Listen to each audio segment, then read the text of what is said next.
If a body moving in a circular path maintains a constant speed of 10 meter per second, then which of the following correctly describes the relation between it's relation between acceleration and radius.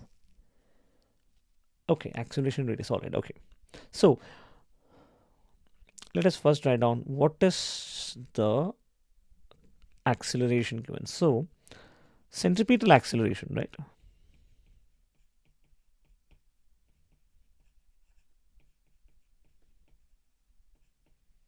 Centripetal acceleration AC is mv square by r, right?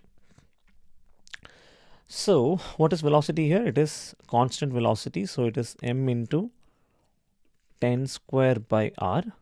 So AC is equal to 100 m by r, right? So we can say here that AC is equal to 100 is a constant, right? It's a constant into mass of the body is a constant by the only variable here is r, which means centripetal acceleration is constant into constant is another constant by r. So to make it short, AC is proportional to 1 by r. See, now what is the literal meaning of AC is proportional to 1 by r? It simply means that as r increases, AC decreases.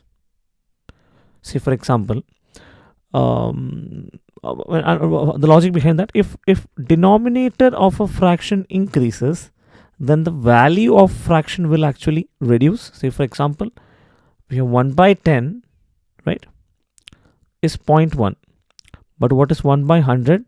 It is 0.01. Simple logic. So as the denominator increases, the value of the fraction becomes even smaller, right? So similarly, if AC is proportional to 1 by r, as r increases, the denominator increases, and thus the value of acceleration will reduce. So now we need to find out a graph from these four, wherein r is increasing and a is reducing. Let us try to find out that. So in the first graph, right? In the first graph, acceleration is a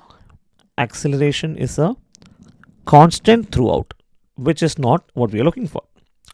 Here, what we need to understand from this graph is this graph represents a straight line graph where with a specific slope, right? Now, what we need to understand is, if this is the graph here, this would represent y is equal to mx, right? So what is y? Y is a. So m is slope of the graph, and what is x? X is r. So this is the equation for the graph here. A is equal to m into r. Is that what we are looking for? No. Now, if we look in option C, what do we see here? Let us take one point here and the other point here. So let us mark this as A and B. So at A, the value of r is less, and A is high, right? But at B, see, this is at B. Only at B, the corresponding value of A is less, right? So we can say that R is high,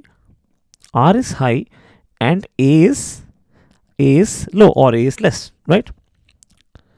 So what does this mean? It means that as R increases, the value of A decreases, and therefore the correct option is option C. And if we want to validate option D also, see what happens in option D. Let us have a close look. Here what happens is, as the value of R is increasing, it was earlier here, for higher values of R, A is increasing, and further R, A is also increasing. So it means that as R is increasing, A is also increasing, which is not compatible with the equation what we have, right? So we have confirmed all four options, and the correct option is option C.